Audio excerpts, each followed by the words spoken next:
The silk sheets beneath me felt like ice, despite the warmth of the Mediterranean night filtering through the floor-to-ceiling windows.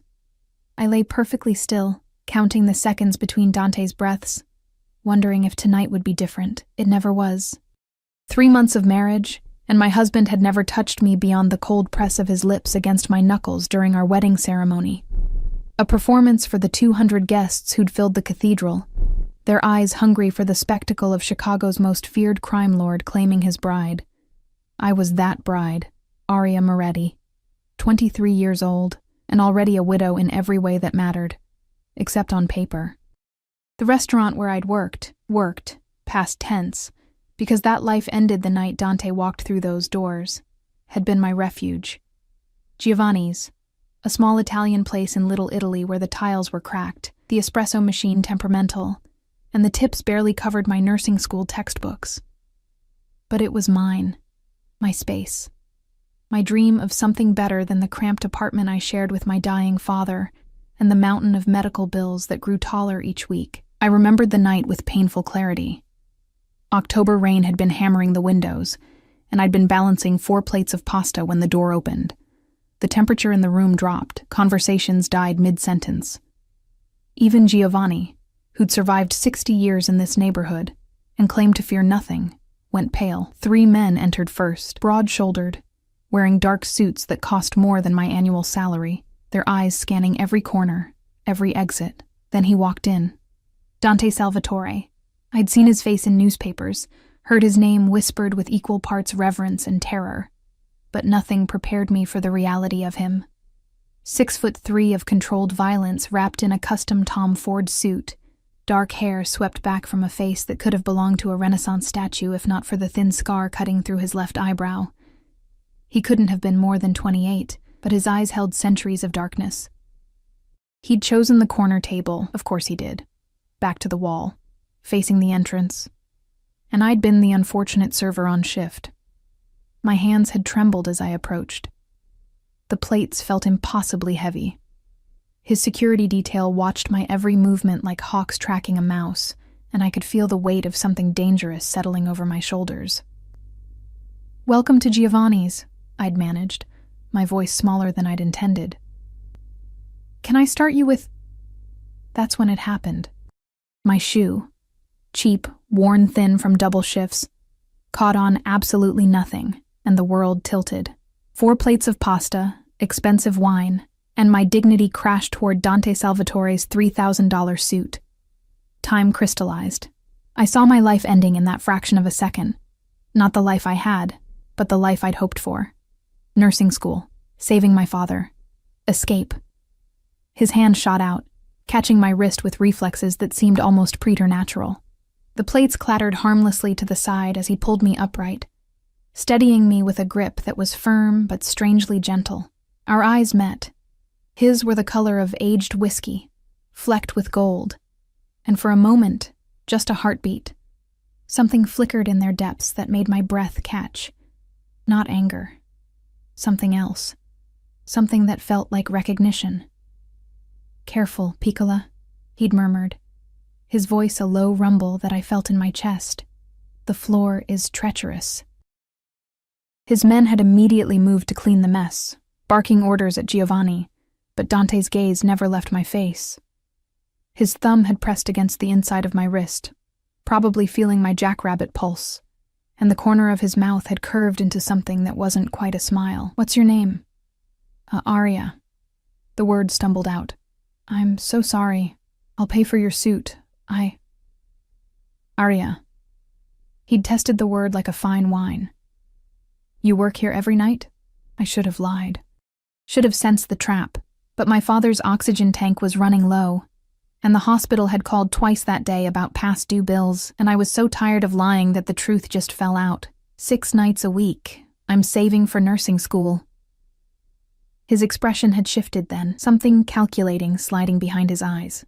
Noble. He'd released my wrist, but the imprint of his fingers remained, burning against my skin like a brand. He'd reached into his jacket, his guards tensed immediately, and pulled out a black leather wallet, extracting a business card. "You need money for school?" He'd placed the card on the table between us. Come work for me. Better pay, better hours. I'd stared at that card like it was a snake. Everyone knew what working for Dante Salvatore meant. Laundering money through front businesses, looking the other way, becoming complicit. Thank you, but I can't think about it. He'd stood then, towering over me, and the scent of him, expensive cologne mixed with something darker, like gunpowder and cedar, made my head spin. You're wasting your potential here, Arya. He'd left $1,000 on the table for a $40 meal. I'd thrown the business card away that night. Tried to forget those whiskey-colored eyes and the way my name had sounded in his mouth. 2 days later, my father's hospital called. Someone had paid his entire bill, $60,000, cleared overnight. When I'd demanded to know who, the administrator had simply handed me an envelope. Inside was a new business card and a note in sharp, masculine handwriting. Consider it an investment, DS. I should have known then. Should have understood that men like Dante Salvatore didn't give gifts. They made purchases. The trap had already closed. I just hadn't felt the jaws snap shut yet. Now, lying in his bed, our bed, though we inhabited it like strangers on a vast silk ocean, I pressed my hand to the place where he'd first touched my wrist. The ghost of that moment still lingered. 3 months and a nightmare of a wedding later. The marriage had been his price, not for my father's medical bills, those were already paid, but for something else entirely. I'd learned the truth 2 weeks after that first encounter, when 2 of Dante's men showed up at my apartment with an offer that wasn't really an offer at all. My father's doctor, Dr. Marcus Chen, the only specialist who'd agreed to take his case, had been stealing from Dante, embezzling money through fake medical supply companies, skimming hundreds of thousands from the Salvatore family's legitimate pharmaceutical holdings. When Dante's people had discovered it, they'd traced the connection. To my father. To me. The ledgers showed my father's name on dozens of transactions. Forged, I'd later learn, but Dante hadn't known that then. All he'd known was that someone named Thomas Moretti had helped steal from him, and that someone had a daughter who'd literally fallen into his arms. "Marry me," Dante had said when I'd been dragged to his office. A penthouse suite overlooking Lake Michigan, all dark wood and leather, and the scent of expensive cigars. 1 year. A marriage of convenience. You play the dutiful wife, and your father lives. You refuse. He hadn't finished the sentence, hadn't needed to. I'd said yes with tears streaming down my face, while Dante had watched with those unreadable whiskey eyes, and something that might have been regret flickering in their depths. The wedding had been a spectacle. A cathedral full of Chicago's elite and criminal underworld, me in a Vera Wang gown that cost more than my father's hospital bills, Dante in a black tux that made him look like a dark angel.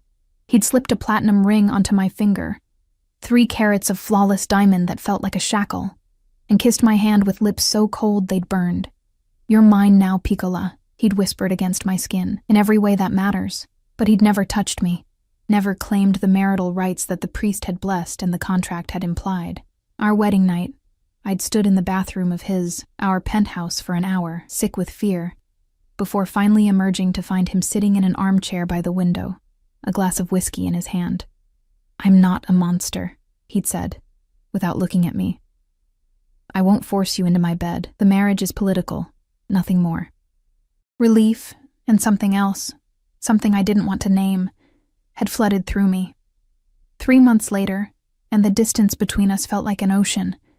We lived like ghosts in his sprawling penthouse. He left before I woke, returned after I'd retreated to my room. Yes, my room, separate from his, because apparently even sharing a bed was too much intimacy for a marriage built on coercion and lies. I saw him at dinners with his associates, at charity galas where I played the perfect wife, at family gatherings where his mother looked at me with pity and his sister with barely concealed hostility. I wore the clothes his stylist selected, smiled when his hand rested on the small of my back for photos, and returned to my gilded cage every night wondering when the other shoe would drop. Because it would drop. Men like Dante Salvatore didn't keep pets without eventually demanding something in return. The clock on the nightstand read 2:47 a.m. Dante still hadn't come to bed. His bed, not mine, but I'd found him here an hour ago, passed out on top of the covers, still wearing his suit. And something in me had broken. some dam of loneliness and confusion that I'd been holding back, so I'd lain down beside him, not touching. Never touching, but close enough to feel his warmth and pretend, just for a moment, that this was real. His breathing changed. I froze. Arya. My name, rough with sleep, and then his hand found mine in the darkness, fingers intertwining. Why are you here? I don't know, I whispered, because lying seemed impossible in the dark. I was tired of being alone. His grip tightened. For a long moment he said nothing, and I could feel the war happening inside him. Control versus something else. Something dangerous and wanting. Then he released me and sat up, swinging his legs over the side of the bed. The loss of his warmth felt like winter arriving early. Go back to your room, Arya. Dante. Go. The command in his voice left no room for argument. I fled, fighting tears I didn't understand, and missed the way his hands clenched into fists, or the way he stared at the place where I'd been lying like a man dying of thirst, staring at water. The next morning, everything changed. I'd developed a routine in my cage. Wake at 8, breakfast alone in the massive kitchen, avoid Dante's staff who looked at me with either pity or contempt, wonder what the hell my life had become. But that morning, Rosa, Dante's housekeeper, and the only person who'd shown me genuine kindness, greeted me with worry etched across her face. Mrs. Salvatore, your husband would like to see you in his office.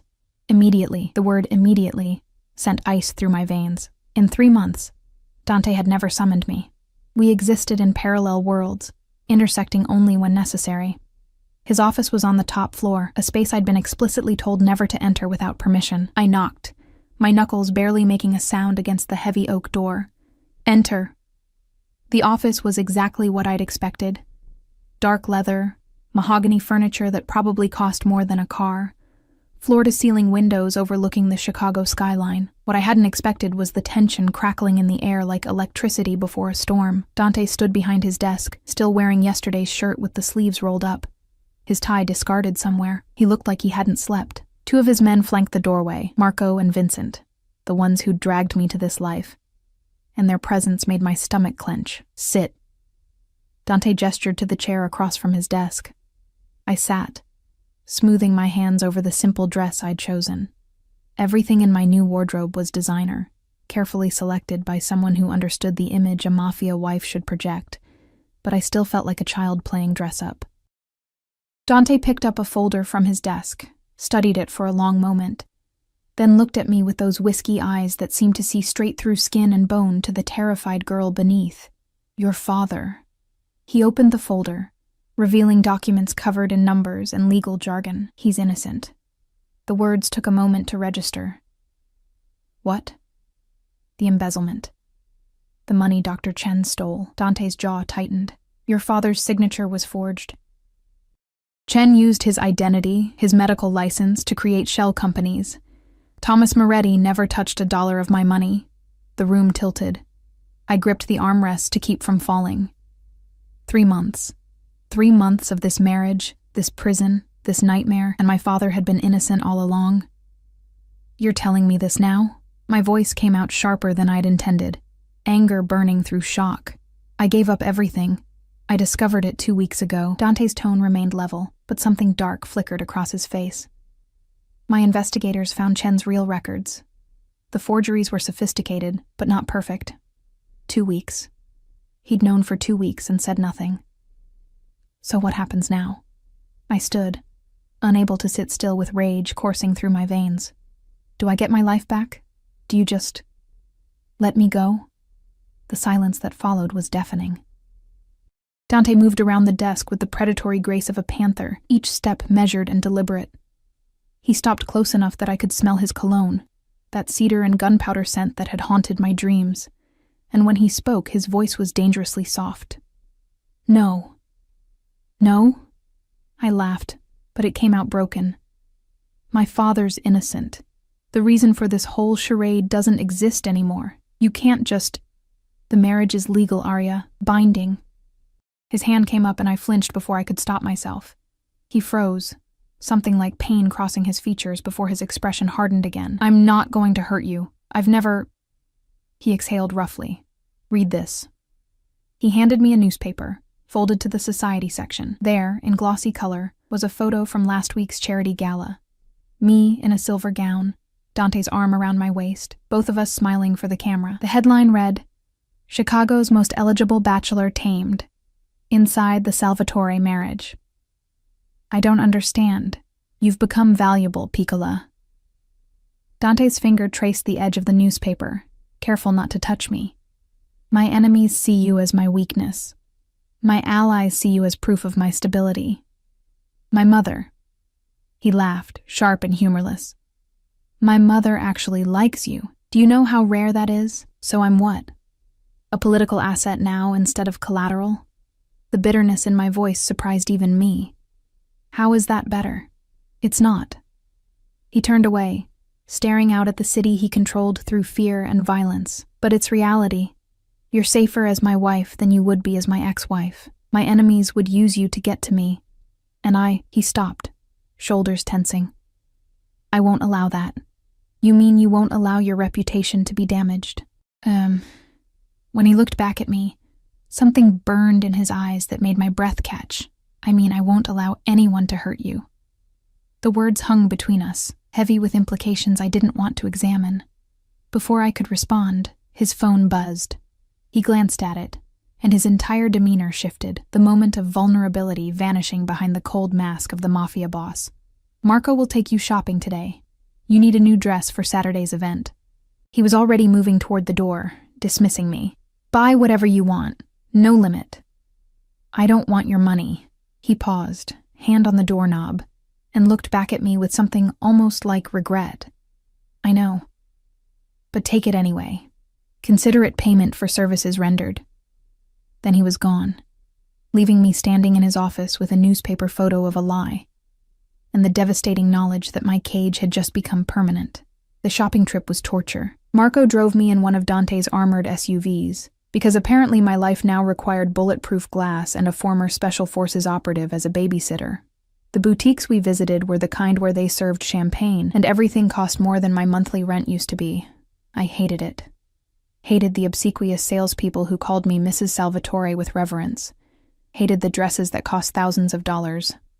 Hated the way Marco stood by the entrance, hand near his concealed weapon, scanning for threats to a woman who was already a prisoner. But most of all, I hated that part of me, a small, traitorous part, enjoyed the luxury. The silk against my skin, the perfect fit of expertly tailored clothes, the way the world bent around Dante's name, and, by extension, around me. I was trying on a red dress, crimson silk that hugged every curve, when I heard a familiar voice from the main floor of the boutique. "Aria? Oh my God, is that really you?" "Jessica. My best friend from nursing school, from my old life, from before everything had gone to hell." I hadn't seen her since the wedding, hadn't returned her calls, hadn't been able to face the questions I knew she'd ask. I emerged from the dressing room to find her staring at me like I'd risen from the dead. She looked exactly the same, messy blonde ponytail, scrubs under her jacket, the exhausted but determined expression of someone grinding through clinical rotations. She looked free. "Jess." Her name came out strangled. "What are you doing here?" "Shopping for my sister's birthday." "What are you—" She took in the expensive boutique, the pile of designer clothes, Marco lurking by the entrance. "Holy shit. You really married him." "I thought maybe the news was exaggerating, but you actually married Dante Salvatore." The judgment in her voice stung like a slap. "It's complicated." "Complicated?" She laughed, sharp and disbelieving. "Aria, he's a criminal. Everyone knows what he does. The drugs, the gambling, I know what he is." I cut her off, aware of Marco's attention shifting toward us. The last thing I needed was for Dante to hear I'd been discussing his business in public. I didn't have a choice. There's always a choice. But her expression softened when she saw whatever was written on my face. "Are you okay? Really?" Was I? I lived in a penthouse that felt like a museum, wore clothes that cost more than life-saving medication, slept alone in a room down the hall from a husband who'd married me under false pretenses and refused to touch me, but also refused to let me go. "I'm fine," I lied. Jess didn't believe me. I could see it in her eyes, but before she could push further, Marco stepped forward. Mrs. Salvatore, we need to go. Mr. Salvatore expects you home by 4. The reminder of my invisible leash made something snap inside me. Tell Mr. Salvatore I'll come home when I'm ready. Marco's expression didn't change, but I saw his hand move to his phone. Ma'am. Give me 5 minutes with my friend, please. He hesitated, then nodded curtly and stepped back, though I could see him texting, undoubtedly reporting my small rebellion to Dante. Jess grabbed my arm, pulling me toward a corner where Marco couldn't hear. Come with me, right now. We'll figure something out. You can stay with me. I can't. The words tasted like ash. It's not that simple. Why not? What's he got on you? Everything. Nothing. The truth was too complicated to explain. My father's medical bills, the forged documents, the binding marriage contract, and beneath it all, the confusing tangle of fear and something else I felt every time Dante looked at me. He'll find me, I said instead. Men like him always do. Then we go to the police. Half the police are on his payroll, Jess. I squeezed her hand, memorizing the warmth of real human connection. I appreciate the thought, but there's no escape from this. I just have to survive it. Her eyes filled with tears. This isn't surviving, Arya. This is dying slowly. Maybe she was right. But before I could respond, Marco was there, his expression urgent. Mrs. Salvatore, we need to leave. Now. Something in his tone sent alarm bells ringing. What's wrong? Mr. Salvatore's orders. We're going home immediately. He practically dragged me toward the exit, and I barely had time to grab my purse and mouth "I'm sorry" to Jess before I was being hustled into the SUV. Marco drove like a man fleeing demons, weaving through traffic with barely controlled aggression. What's going on? I demanded. Marco, talk to me. His jaw was clenched so tight I thought it might crack. Mr. Salvatore received some information. He wants you home where you're safe. Safe from what? But Marco wouldn't say another word, and the 20-minute drive back to the penthouse felt like an eternity. When we arrived, the building was swarming with Dante's men. At least a dozen guards I'd never seen before, all wearing the subtle earpieces and hard expressions of professional security. They nodded at Marco as we passed, and I caught fragments of their radio chatter. Perimeter secure. No signs of breach. Boss is in the penthouse. My heart hammered against my ribs as Marco escorted me upstairs. The elevator ride was suffocating, and when the doors opened to the penthouse, I found Dante pacing like a caged predator in the living room. He spun toward me the moment I entered, and the raw emotion on his face, fear, anger, something else I couldn't name, made me stop in my tracks. Where the hell were you? He crossed the space between us in 3 strides, his hands coming up to grip my shoulders. Not hard, never hard, but firm enough that I couldn't look away from the storm in his eyes. I told Marco to have you home by 4. It's 4:30. I was talking to a friend. You don't have friends anymore, Arya. You have people who can be used against you. His hands moved to cup my face, tilting it up so I had no choice but to meet his gaze. Do you understand? Every person you talk to, every place you go without protection. You're painting a target on your back. I had Marco with me. Marco's good, but he's one man. Dante's thumb traced my cheekbone, the gesture almost tender despite the fury in his voice. I received a call today. Someone's asking questions about you, about your father, about the embezzlement case. Ice flooded my veins. Who? I don't know yet, but when I find out... His expression turned lethal, and I saw the monster he kept leashed beneath the expensive suits and careful control. Anyone who tries to hurt you will learn exactly why people fear the Salvatore name. He was still holding my face, his touch burning against my skin, and I realized with a start that this was the most he'd touched me since our wedding. The realization must have shown on my face because his expression shifted, awareness flickering in his eyes. He released me abruptly, stepping back like I'd burned him. You're not to leave the penthouse without my explicit permission. Not for shopping, not for coffee, not for anything. Do you understand? You're locking me up? Anger flared, hot and righteous. I'm already a prisoner, Dante. Now you're taking away even the illusion of freedom? I'm keeping you alive. He turned away, raking a hand through his hair. There's a difference. Is there? Because from where I'm standing, they look the same. When he looked back at me, something had changed in his expression. The mask had slipped, and beneath it was a hunger that made my breath catch. You think I want this? You think I enjoy watching you look at me like I'm your jailer? Then let me go. I can't. The words were torn from him, raw and honest. I've tried, Piccola. God knows I've tried. But every time I think about you walking out that door, about you being out there where I can't protect you. He stopped, jaw clenching. I'd rather keep you here and have you hate me than lose you to my enemies. The confession hung between us, loaded with implications that terrified and thrilled me in equal measure. This wasn't about political marriages or family obligations anymore. This was something darker, more possessive. This was obsession.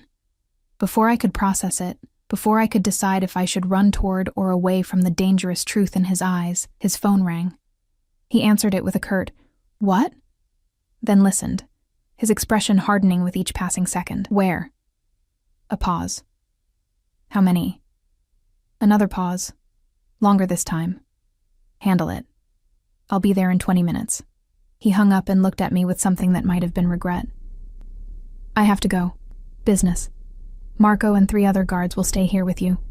Do not leave this penthouse, Arya. I mean it." "When will you be back?" The question seemed to surprise him. "Why? Planning to miss me?"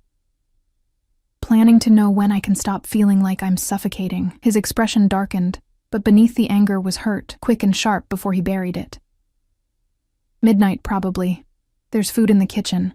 Rosa left your favorite pasta." He knew my favorite pasta. The thought was more unsettling than it should have been. Dante moved toward the door, but paused at the threshold, his back to me. "I meant what I said, Arya. Anyone who tries to hurt you answers to me. And I'm not a merciful man." Then he was gone, taking the oxygen from the room with him. And I was left standing in my golden cage, wondering when exactly I'd stopped wanting to escape. The hours after Dante left dragged like years. I tried to read, to watch television, to do anything that would quiet the restless energy thrumming through my veins. But nothing worked. The penthouse felt like a mausoleum.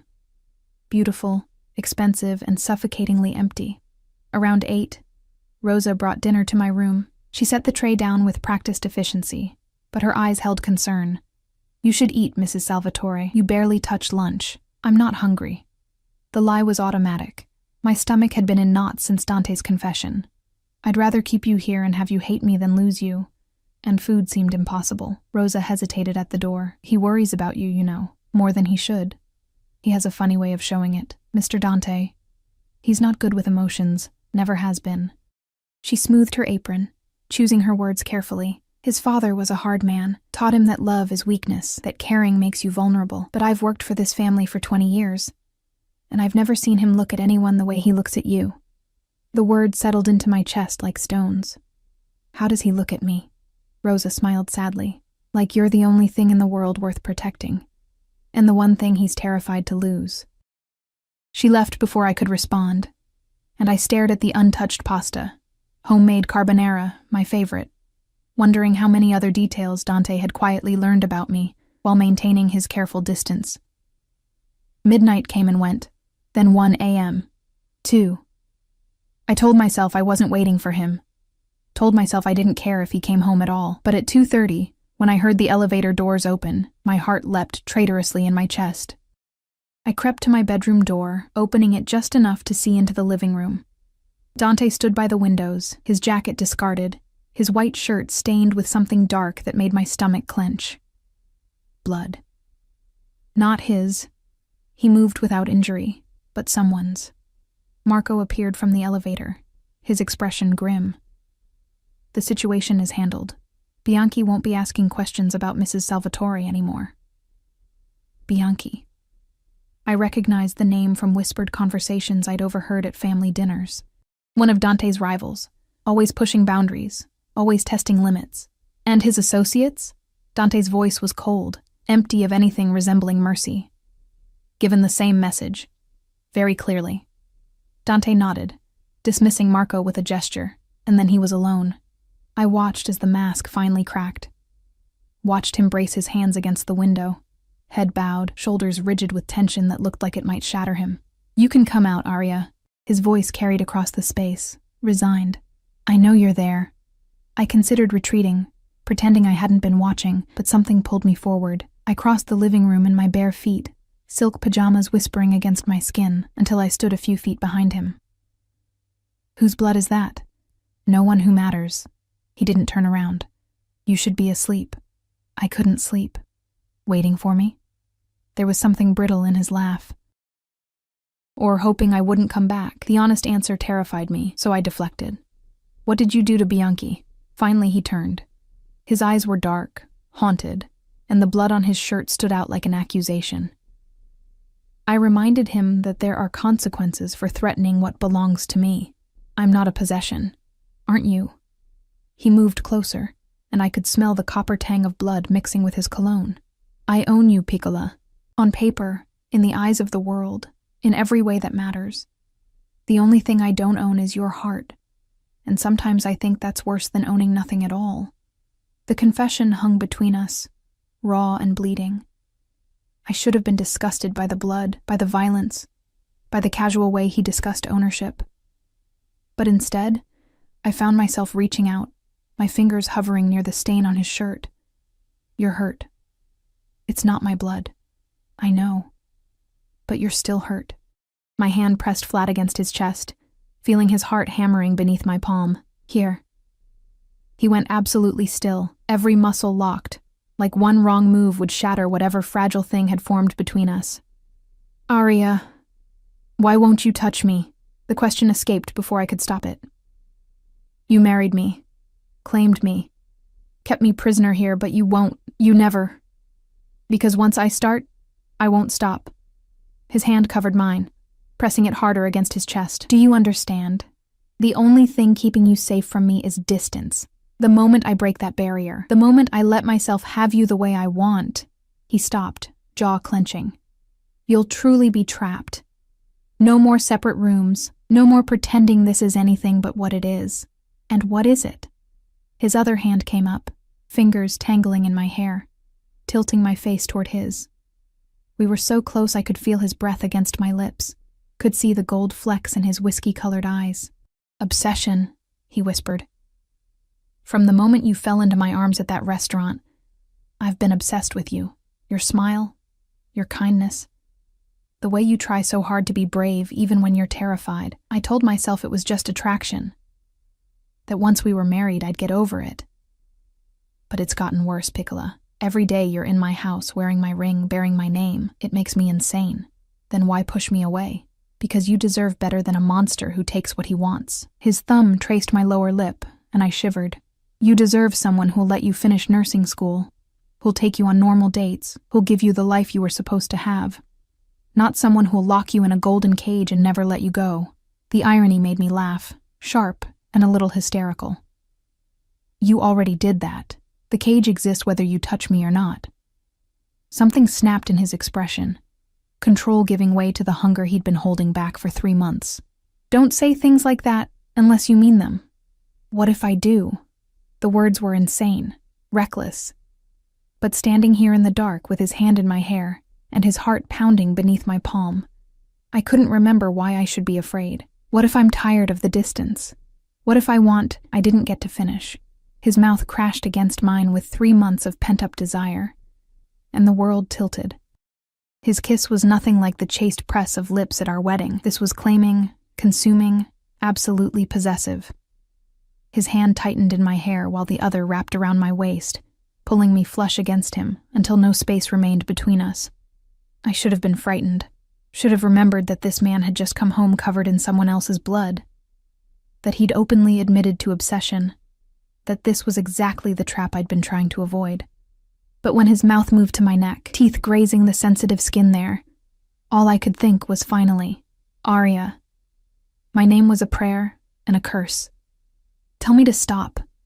Tell me you don't want this, and I'll walk away. I'll go back to my room, and we'll pretend this never happened. And if I don't tell you to stop? His arms tightened around me, and when he pulled back to look at me, the raw need in his eyes stole my breath. Then you're mine. Completely. No more separate rooms, no more distance. I'll give you everything, Piccola, protection, loyalty, every piece of myself that's worth having. But in return, you stay. You don't run. You don't leave. You accept that you belong to me. It was a devil's bargain. A beautiful prison with the door slammed shut. But looking at Dante, at the blood on his shirt from violence committed in my name, at the vulnerability breaking through his carefully constructed walls, at the promise of something real in a marriage built on lies, I realized I'd already made my choice. Maybe I'd made it that night in the restaurant when I'd fallen into his arms. Maybe I'd made it when I'd said, "I do," with tears streaming down my face. Or maybe I was making it right now, standing in the darkness with a monster who looked at me like I was salvation and damnation wrapped in silk pajamas. "I'm tired of being alone," I whispered, echoing the words from last night that had sent him running. "I'm tired of pretending this marriage is nothing. I'm tired of—" He kissed me again, swallowing the rest of my confession, and this time I kissed him back, my hands fisted in his blood-stained shirt, pulling him closer, and the sound he made, desperate and victorious, sent heat pooling low in my stomach. "Bedroom," he growled against my mouth. "Now. Yours or mine?" "Ours." He swept me into his arms effortlessly, carrying me down the hallway. "There's no yours or mine anymore, Piccola. Just us." He kicked open the door to the master bedroom, his bedroom, and the implications of that threshold crashed over me. But before doubt could take root, he laid me down on the silk sheets with surprising gentleness, his body covering mine. "Last chance," he said, even as his hands traced patterns of fire along my ribs. "Once we cross this line, there's no going back. I won't be able to let you go, Aria. Ever." I reached up, cupping his face, feeling the rough stubble against my palms. "Then don't." The last threads of his control snapped. His mouth found mine again while his hands learned every curve, every dip, every place that made me gasp. The blood-stained shirt joined my pajamas on the floor, and the vulnerability of skin against skin felt like truth, messy and complicated and undeniably real. He worshipped me with a devotion that bordered on religious, murmuring Italian words I didn't understand against my heated skin. When he finally made me his, in every sense that mattered, the pain was brief, and the pleasure that followed overwhelming. "Mine," he breathed against my neck, moving inside me with exquisite care. "Say it. Tell me you're mine." "Yours," I gasped, because it was true. Somewhere between falling into his arms and falling into his bed, I'd become his, completely, irrevocably. When we finally collapsed together, tangled in silk sheets and each other, he pulled me against his chest like he was afraid I'd disappear. His heartbeat thundered beneath my ear, gradually slowing to something approaching normal. "I never thanked you," I whispered into the darkness. "For what?" "My father's hospital bills. You saved his life." His arms tightened around me. "I thought I was buying your cooperation. Turns out I was buying my own destruction." What do you mean?" He pressed a kiss to the top of my head, tender in a way that contradicted everything I knew about him. "You can't love a monster, Piccola, but you can make him human, and humans break so much easier than monsters do." I tilted my head back to look at him, this complicated man who'd trapped me and freed me in the same breath. "Who says I can't love a monster?" His expression cracked open, and in that moment, I saw past the Mafia Boss, past the violence and control, to the lonely boy who'd learned love was weakness, and caring made you vulnerable. "Don't," he whispered, and it sounded like begging. "Don't love me, Aria. I'll only disappoint you. Too late." The words were reckless, but they were also true. Somewhere in the cage he'd built around me, I'd started building one around him too. I think I started falling the night we met. He kissed me then, slow and deep, and I tasted salt, tears, though I couldn't tell whose. When he finally pulled back, his thumb traced my swollen lips. "Then God help us both," he murmured. "Because I fell that same night, and I've been drowning ever since." We made love again, slower this time, learning each other's rhythms and sounds. And when dawn painted the windows gold, I lay in his arms and wondered if love and possession could somehow be the same thing. If they could, I was willing to find out. The next 3 weeks passed in a haze of discovery and domesticity that felt surreal. Dante still left for business, still came home wearing violence like cologne, but now I had a place in his bed and his life that felt undeniably real.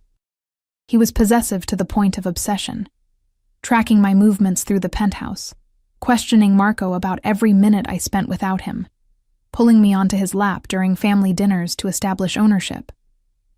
His mother raised eyebrows but said nothing. His sister Maria looked at me with something approaching respect. But there were cracks in our fragile happiness. Whispers at family gatherings about rivals growing bold. Phone calls that made Dante's expression turn lethal. The ever-present guards that multiplied like shadows. Something was coming. I could feel it in the tension that wound tighter each day, in the way Dante held me at night like I might vanish. The explosion came on a Tuesday. I was in the penthouse library, a room I'd claimed as my own, filled with medical textbooks because Dante had quietly arranged for me to continue my studies remotely. When raised voices drifted from the living room, "Can't keep her locked up forever, Dante." "People are talking," Maria's voice, sharp with frustration. "Let them talk." Dante sounded dangerous. "Arya stays here where she's safe." "She's not a doll, Fratello. She's a person. This obsession you have is none of your concern. It is when it makes you weak." A man's voice, unfamiliar. "The families are questioning your leadership. They see you choosing a woman over business, and it makes them wonder if you're still fit to lead." The sound of glass shattering. "Get out. Both of you." "Dante," Maria tried. "Out." I heard them leave, and then silence. Dangerous, suffocating silence. I should have stayed in the library, should have pretended I hadn't heard, but something pulled me toward the living room. Dante stood among the shattered remains of a whiskey glass, his hands clenched into fists, violence radiating from every line of his body. "How much did you hear?" He didn't look at me. "Enough." I moved closer, careful of the broken glass. "Am I making you weak? You're making me human." He finally looked at me, and the raw emotion in his eyes made my chest ache. "And in my world, that's the same thing. Then maybe your world needs to change." He laughed, bitter and broken. "Change? Piccola, I'm drowning in a legacy of violence and control. My father built this empire on fear, and I've spent my whole life maintaining it. The moment I show weakness, the moment the other families think I care about something more than power, they'll use me against you." "Exactly." He crossed to me, pulling me against his chest like an anchor. "That's why you stay here, why you don't leave without a full security detail, why I can't—" His voice broke. "I can't lose you, Arya. I won't survive it." I pressed my face against his shirt, breathing him in. Then we faced them together. You and me. "Let them see that I'm not your weakness. I'm your strength. You don't understand how this works. So teach me." I pulled back to look at him. "I'm already trapped in your world, Dante. At least let me be your partner instead of your prisoner." For a long moment, he just stared at me, warring with himself. Then his phone rang, Marco's name flashing across the screen. Dante answered, his expression hardening with each word. "When? How many? I'll be there in 10 minutes. He hung up and looked at me with something like grief. "I have to go. There's been an incident at one of the warehouses. Marco will stay with you." "No." His eyes narrowed. "Arya." I said no. "You don't get to shut me out anymore." I grabbed his jacket from where it hung over a chair. "If I'm going to be part of this world, then I'm going to understand it. Take me with you." "Absolutely not. It's too dangerous. And keeping me locked here isn't." I held his gaze, refusing to back down. "Someone's already asking questions about me. Bianchi tried to use me against you. How long before the next person does? At least if I see what you're dealing with, I'll understand the threats." The war on his face was painful to watch. Possessive fear versus grudging respect. Finally, he exhaled roughly. "Fine. But you stay in the car. You stay with Marco. And if anything goes wrong, I know. You'll burn the city down." I smiled despite the gravity of the moment. "You've made that abundantly clear." Something like pride flickered in his eyes. "You're going to be the death of me, Piccola. Or your salvation. We'll find out which." He kissed me hard and fast, then pulled me toward the elevator. "Come on." And Arya? When I tell you to run, you run. Understood? I nodded, even as my heart hammered against my ribs. I'd just demanded entry into a world of violence and shadows, and I had no idea if I'd survive what came next. But I'd survive it with Dante, and somehow, that made all the difference. The warehouse sat on the edge of the industrial district, a hulking structure of corrugated metal and shadows. Even from inside the SUV, I could feel the tension crackling through the air like electricity before a storm. Dante had been silent during the 20-minute drive, his jaw clenched, one hand absently rubbing circles on my knee. A gesture I'd learned meant he was working through scenarios, calculating risks.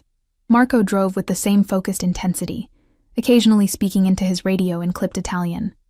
"What exactly are we dealing with?" I asked, as we pulled up to a cluster of similar vehicles, all black, all expensive, all screaming criminal enterprise. "Someone hit the warehouse, stole a shipment." Dante's voice was cold, empty. "This location handles pharmaceuticals, the legitimate kind that fund the less legitimate parts of my business. Whoever did this knew exactly what they were taking and when to take it." "An inside job?" His eyes cut to me, surprised. "You're learning." I pay attention. I watched as armed men, at least a dozen, moved around the perimeter. What happens to whoever's responsible? Nothing good. He opened his door, then paused. "Stay here.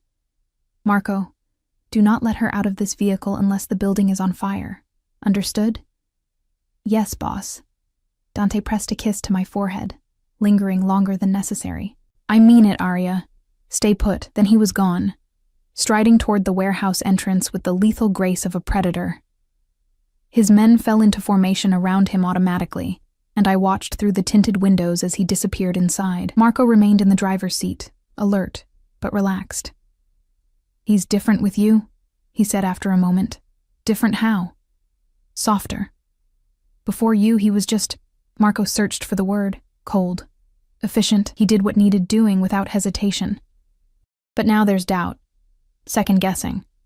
It makes him human. And that's bad? In his world?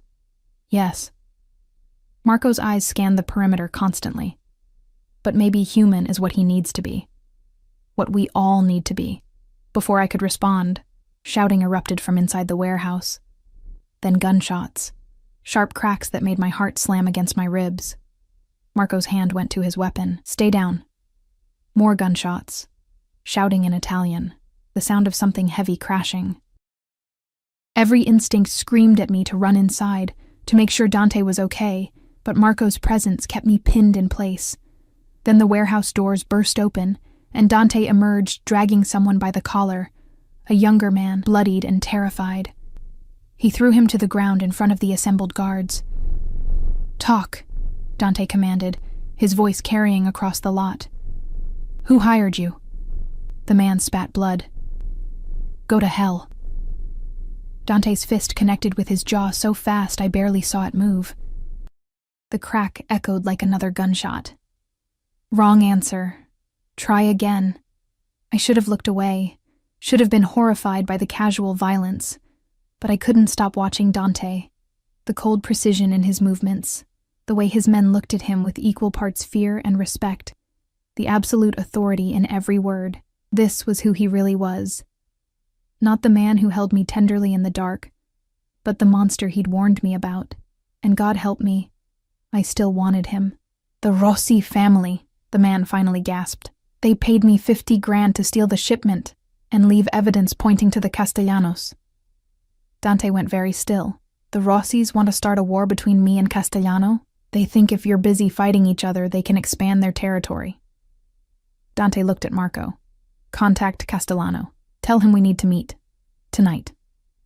Then to the bloodied man. "You're going to tell him exactly what you told me. And pray he's merciful, because I'm not feeling generous." He turned toward the SUV, and even through the tinted windows, I could see the violence still simmering in his eyes. Marco tensed beside me. "He's going to be volatile," Marco warned quietly. "Just be patient with him." Dante yanked open the door and climbed in, bringing the scent of blood and gunpowder with him. His knuckles were split, blood seeping through the skin, but he didn't seem to notice. "Drive," he ordered Marco, then looked at me. "You shouldn't have seen that. You brought me." "I shouldn't have." He stared at his bloody hands like they belonged to someone else. "This is what I am, Arya. What I'll always be. Violence and blood and decisions that would horrify normal people." I reached for his hands, ignoring the blood, and pulled them into my lap. "Let me see." "They're fine." "They're not fine. And I'm not helpless." I examined the split knuckles, the bruising already forming. "You need ice and antiseptic." "It's nothing. It's something to me." I looked up at him, and whatever he saw in my expression made his features soften fractionally. "You can be a monster to everyone else, Dante, but let me take care of you anyway." Something shifted in his eyes, vulnerability breaking through the violence.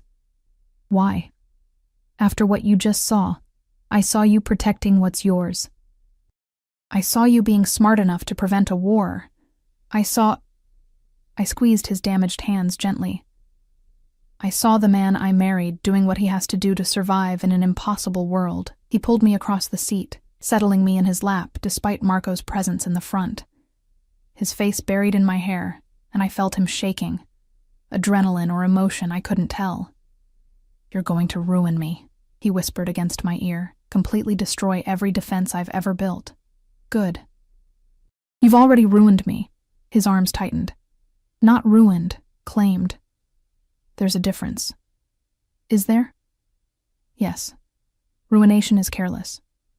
What I feel for you," he pulled back to look at me, and the intensity in his gaze stole my breath. "It's meticulous, deliberate. I'm building a fortress around you with my own hands, and I'll burn anyone who tries to breach it. Even yourself?" "Especially myself."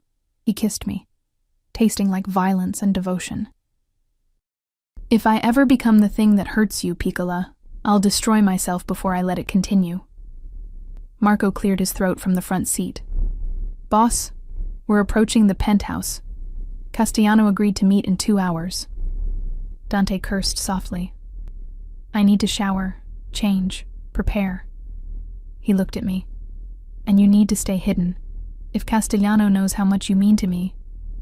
"I understand." I touched his face, feeling the tension in his jaw. "Do what you need to do. I'll be waiting." The meeting took place in the penthouse's formal dining room, and despite Dante's orders to stay away, I positioned myself in the hallway where I could hear everything through the partially open door. Castellano was older than Dante, maybe 50, with silver threading through his dark hair and the weathered face of someone who'd survived decades in a brutal world. He arrived with his own guards, and the tension when he shook Dante's hand could have cut glass. "You dragged me across the city for an emergency meeting," Castellano said, accepting the offered whiskey. "This should be interesting. The Rossi are trying to start a war between us." Dante gestured to the bloodied man from earlier, now zip-tied to a chair. "Tell him." The man repeated his confession, and I watched Castellano's expression darken with each word. When the story finished, silence hung heavy in the room. "If you're lying," Castellano started.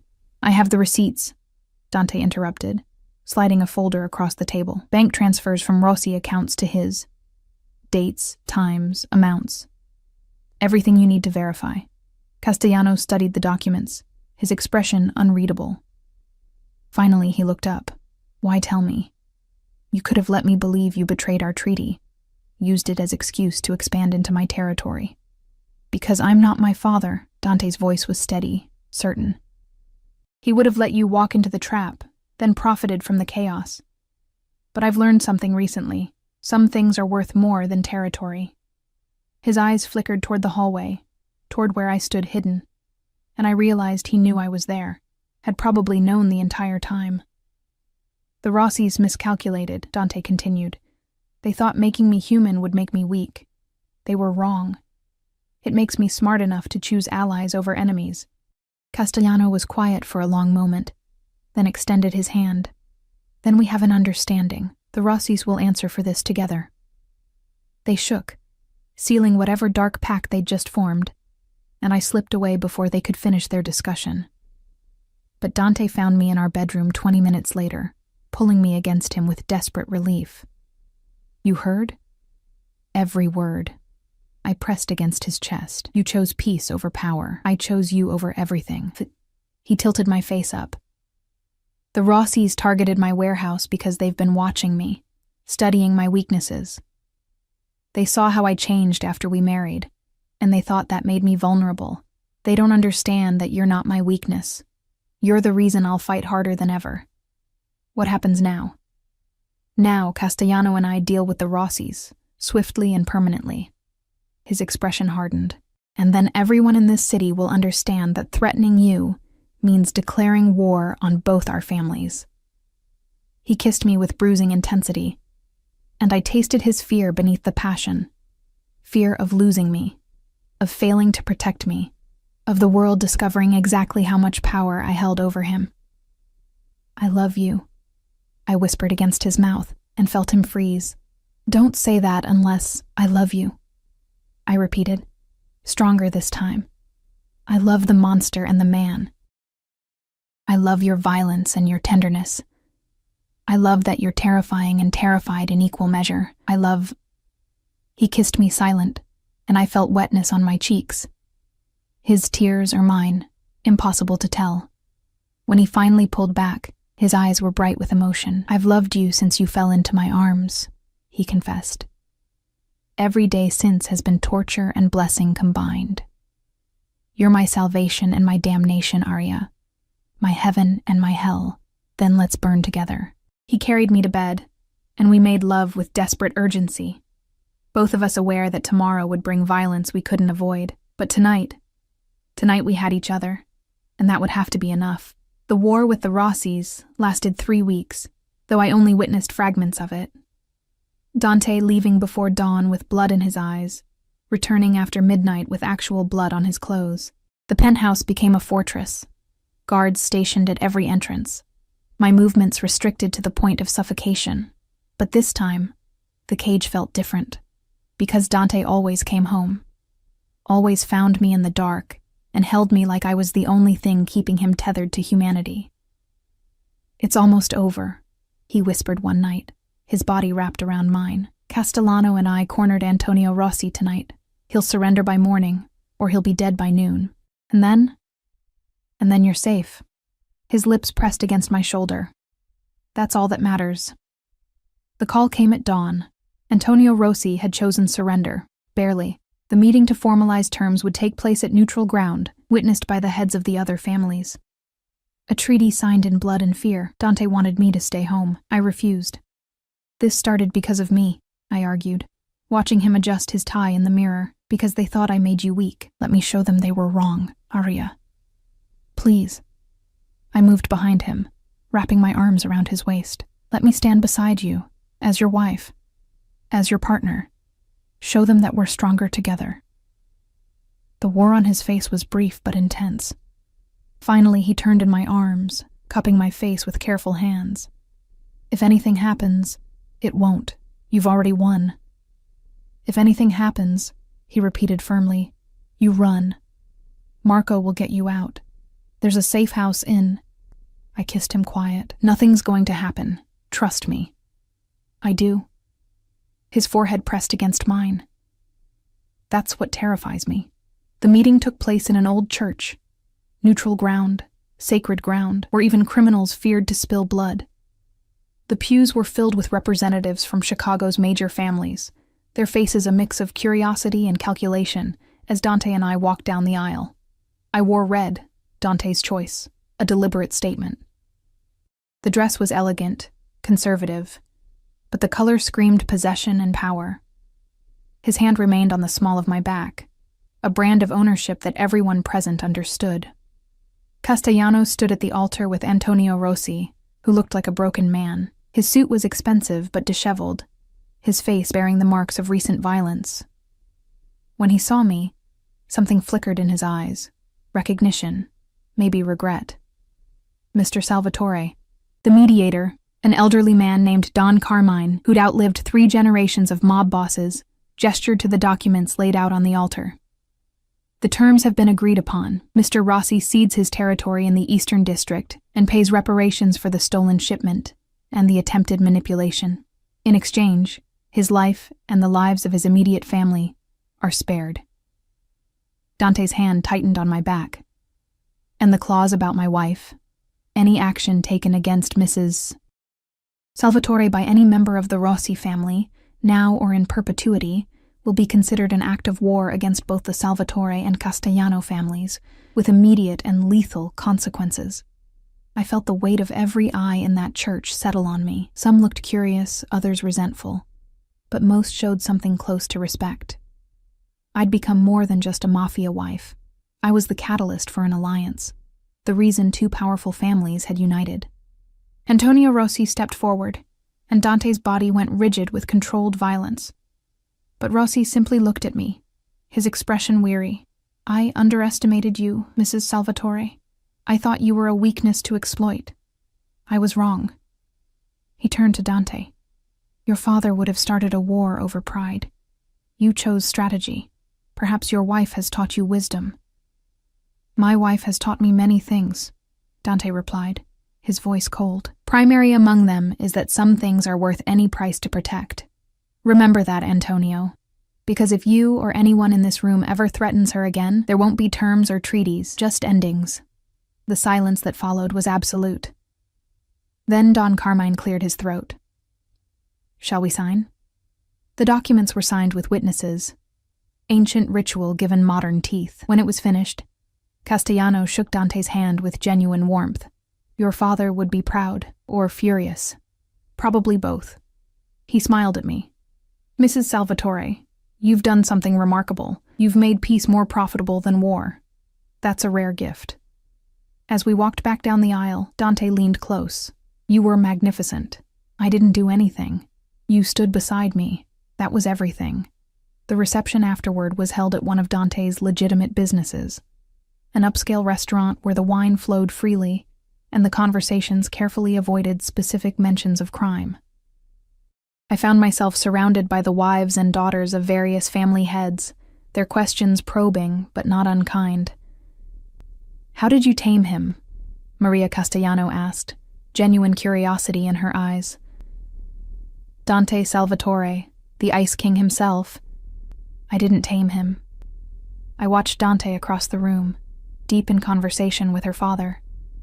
"I just showed him that being human wasn't the same as being weak." "And he believed you?" "Eventually." I smiled. "He's stubborn. He's in love." This from an older woman, Sofia Benedetti, whose husband controlled the city's construction unions. "I've known Dante since he was a boy. Never seen him look at anyone the way he looks at you. Like you hung the moon and stars. Heat crept up my neck. He's intense. Intense is one word for it." Sophia's laugh was knowing. Obsessed might be more accurate. "But there are worse fates than being loved by a powerful man who'd burn the world for you." Later, as Dante and I stood on the restaurant's balcony overlooking the city, his arms wrapped around me from behind, I thought about her words. "What are you thinking?" he murmured against my ear. "That 6 months ago I was serving pasta and dreaming of nursing school. Now I'm standing here with you, and somehow this feels more real than anything I've ever known." Regrets? So many. I turned in his arms to face him, but not this. Never this. His kiss was soft, tender. Everything his reputation claimed he couldn't be. "I still owe you something." "What?" "A choice." He reached into his jacket and pulled out an envelope. "I've been carrying this for weeks, waiting for the right moment." Inside were acceptance letters, nursing programs, scholarships, everything I'd need to finish my education. All arranged quietly, without fanfare, while he'd been fighting a war.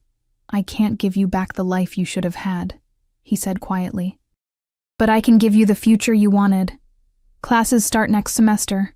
You'll have full security, obviously, and the schedule might be complicated, but..." I kissed him, cutting off his nervous rambling. "You did this for me?"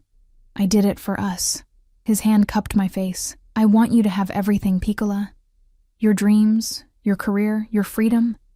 Within the constraints of safety. I want you to choose this life, not just endure it." I already chose. I pressed the envelope back into his hands. But I want to do it on my own terms.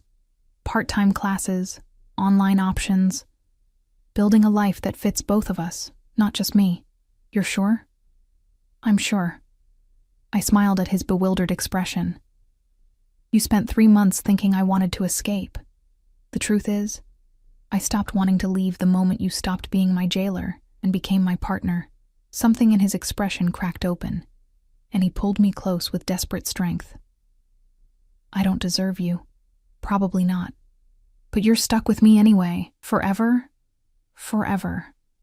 We stood there as the sun set over Chicago, two people who'd found each other in the worst possible circumstances and somehow made it work. Behind us, through the windows, I could see our combined families celebrating, not a business arrangement, but genuine alliance built on mutual respect. What happens now? I asked. Now? Dante's lips curved against my temple. Now we go home. I make love to my wife. Tomorrow, we start planning your class schedule. Next week, you meet with my accountant about setting up your own accounts, because you should have money that's yours, not mine. Next month, we celebrate when the semester starts, and every day after that, we build something real. Sounds almost normal. Normal is overrated. He turned me to face him, and the love in his eyes stole my breath. But real? Real is everything. 3 years later, I stood in a hospital corridor wearing scrubs instead of designer clothes, my hands steady as I administered medication to a patient who had no idea his nurse was married to one of Chicago's most powerful men. Dante had been right. The schedule was complicated. Security followed me everywhere, and some of my classmates had figured out who I was, but I'd made it work. Graduated top of my class, landed a position at County General. Built a life that was mine, even if it existed within the framework of his world. My phone buzzed with a text. Dinner at 8? I miss you. I smiled, typing back, miss you too. See you at home. Home. The penthouse had transformed from a prison to a sanctuary, filled now with my textbooks and his business files, my nursing journals and his collection of rare whiskey. We'd learned to navigate each other's worlds, to balance his darkness with my light. Mrs. Salvatore? One of the other nurses, Jenny, poked her head into the break room. Your husband's here. I frowned. He's not supposed to pick me up for another 2 hours. Well, he's in the lobby with flowers and that smile that makes everyone forget he's terrifying. I found him exactly where Jenny said, standing near the entrance with a massive bouquet of red roses, looking completely out of place in his 3-piece suit among the sick and injured. Marco and 2 other guards hovered nearby, and several nurses were definitely staring. What are you doing here? I asked, unable to hide my smile. Couldn't wait. He handed me the flowers, then pulled me close despite our audience. I have news. What kind of news? His hand slid to my stomach, still flat, barely showing the secret we'd discovered just last week. I've been thinking about names. Joy and terror flooded through me in equal measure. We hadn't told anyone yet, hadn't even fully processed it ourselves. A baby. Our baby. Bringing new life into a world built on violence and control. Dante. I know. His forehead pressed against mine. I know it's complicated. I know the dangers. But I also know that I love you, and I'll love this child, and I'll spend every day of my life making sure you're both safe, even if it means changing, especially if it means changing. He pulled back to look at me, and the vulnerability in his eyes was stunning. I've been talking to Castellano about legitimate investments, about slowly transitioning the family business into something legal. It'll take years, maybe decades, but you'd do that? For us? I'd do anything for you. He kissed me softly. You made me human, Piccola. Now let me try being a good man, too. Around us, the hospital continued its chaos. Sirens wailing, people rushing, life and death playing out in endless cycles.